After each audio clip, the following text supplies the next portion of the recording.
عليك يا رسول الله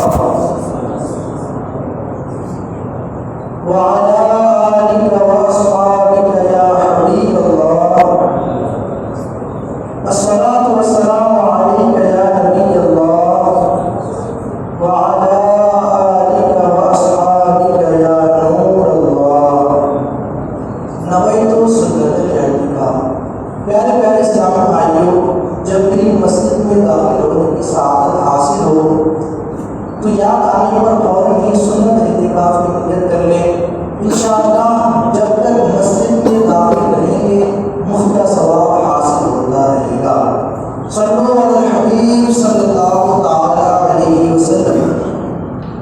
جیسا کہ ہم سب جانتے ہیں کہ ہمارے آقا محمد مصطفیٰ صلی اللہ تعالی علیہ وسلم پر درود پاک پڑھنے کی بے شمار فضیلتیں ہیں۔ اس کی فضیلت و اہمیت و افادیت کو جاننے کے لیے بس اتنا ہی کافی ہے، کیونکہ قرآن پاک میں اللہ تبارک و تعالیٰ نے اس کی افادیت بیان کرتے ہوئے فرماتا ہے ان اللہ و ملائکتہ یصلون علی النبی یا ایھا الذین آمنوا صلوا علیہ وسلموا تسلیما۔ بے شک اللہ اور اس کے فرشتے نبی پاک صلی اللہ علیہ وسلم پر درود بھیجتے ہیں۔ یا ایھا الذین آمنوا، اے ایمان والو تم بھی نبی پاک صلی اللہ علیہ وسلم پر خوب خوب درود و سلام بھیجو۔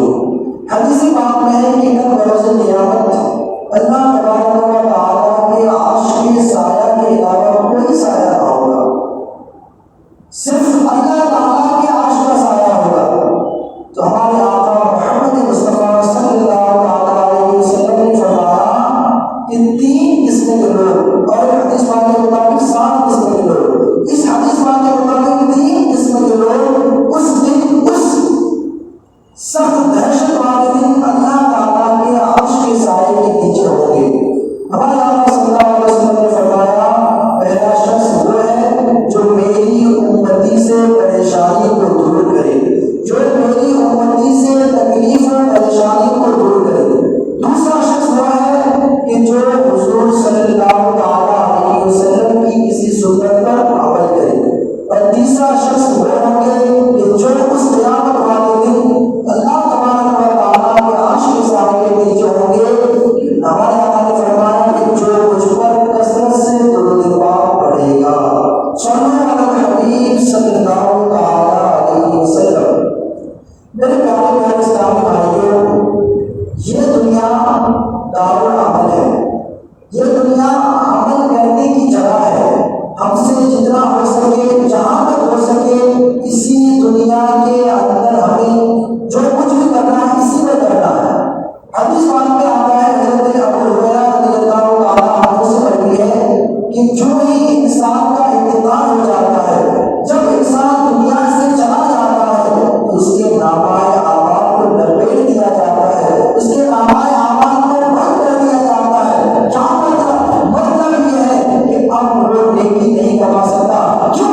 وجہ یہ ہے کہ نیکی کمانے کا واحد ذریعہ دنیا تھا، اب وہ دنیا میں ہے نہیں۔ دنیا ہی دارالعمل تھا، عمل کرنے کا گھر تھا، اب وہ دنیا سے چلا گیا تو اب نیکی کمانے کا، نیکی حاصل کرنے کا کوئی ذریعہ نہیں ہے، اس وجہ سے اس کے نامہ اعمال کو لپیٹ دیا جاتا ہے۔ لیکن ہمارے آقا صلی اللہ علیہ وسلم نے فرمایا لیکن سنو، 3 صورتیں ایسی ہیں، 3 ذریعے ایسے ہیں، 3 طریقے ایسے ہیں، اگرچہ انسان دنیا سے چلا جائے، اس کا انتقال ہو جائے، تب بھی اس کو مسلسل ثواب پہنچتا رہے گا۔ اس کے مر جانے کے بعد، دنیا سے اس کے انتقال ہو جانے کے بعد بھی اس کو اس کا ثواب ملتا رہے گا۔ ہمارے آقا صلی اللہ علیہ وسلم نے فرمایا، اس کا مفہوم ہے نمبر 1 صدقہ جاریہ۔ کوئی بندہ اگر کوئی صدقہ جاریہ ایسا صدقہ جو دیر تک ہمیشہ رہنے والا ہو، جیسے مدارس دیکھے، مساجد دیکھے، ہمارے آقا صلی اللہ علیہ وسلم نے آج سے تقریباً 1400 سال پہلے مساجد بنائی۔ آج سے تقریباً چبوترا نامی مدرسہ کا قیام کیا، تب سے لے کر اب تک ان مدارس کا قیام، ان مساجد کا قیام جاری و ساری ہے، اور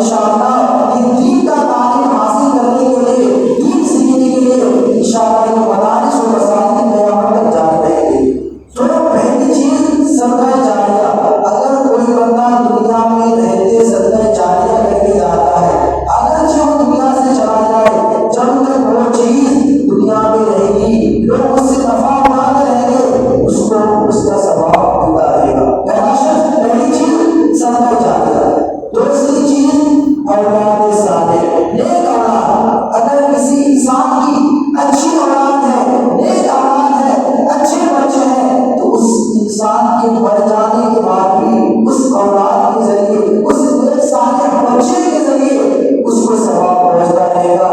ان کے بچے دنیا میں رہتے نیک کام کریں گے، بھلے کام کریں گے، تو اس کو بھی اس کا ثواب پہنچتا رہے گا.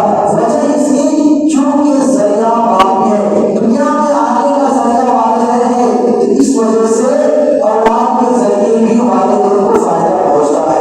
اب اپنی تیسری چیز ہے علم نافع، وہ علم جس سے دنیا میں نفع اٹھایا گیا ہو. جیسے الحمدللہ ہم پڑھ رہے ہیں، اگر ہم اس علم پر عمل کریں، اس کے ساتھ ساتھ دوسروں کو اس کا علم پھیلائیں، تو ہم کسی اور کو پھیلائیں گے، وہ بھی عمل کریں گے، پھر ہم کسی اور کو پھیلائیں گے، وہ بھی عمل کریں گے. تو یہ علم کا سلسلہ جس طرح مدارس و مساجد کا قیام 1400 سال پہلے ہوا تھا، اسی طرح علم دین کا ایجاد، علم دین پھیلانے کا کام بھی 1400 سال پہلے ہوا تھا. تو جس طرح مدارس و مساجد آج تک جاری ہے، اس طرح علم دین آج تک جاری ہے. تو انشاءاللہ اگر ہم کسی کو علم دین کی کوئی بات سکھاتے ہیں، وہ اس پر عمل کرتا ہے، تو وہ کسی اور کو سکھاتا ہے، تو انشاءاللہ یہ سلسلہ قیامت تک جاری رہے گا. تو انسان کے دنیا سے جانے کے بعد بھی اس کو اس کا ثواب پہنچتا رہے گا. تو ہمیں چاہیے کہ ان 3 طریقوں میں سے کم از کم ایک طریقہ اپنا لینا چاہیے، تاکہ اگر ہم دنیا سے چلے جائیں تو ہمیں افسوس نہ ہو کہ یار ہم نے ثواب نہیں کما سکتا، میرا انتقال ہو چکا ہے، میں مر چکا ہوں، ہم نے ثواب نہیں کما سکتا، تاکہ ہمیں پچھتاوا نہ ہو. اسی وجہ سے دنیا میں رہتے ہوئے ہمیں ان 3 طریقوں میں سے کسی ایک پر عمل کر لینا چاہیے.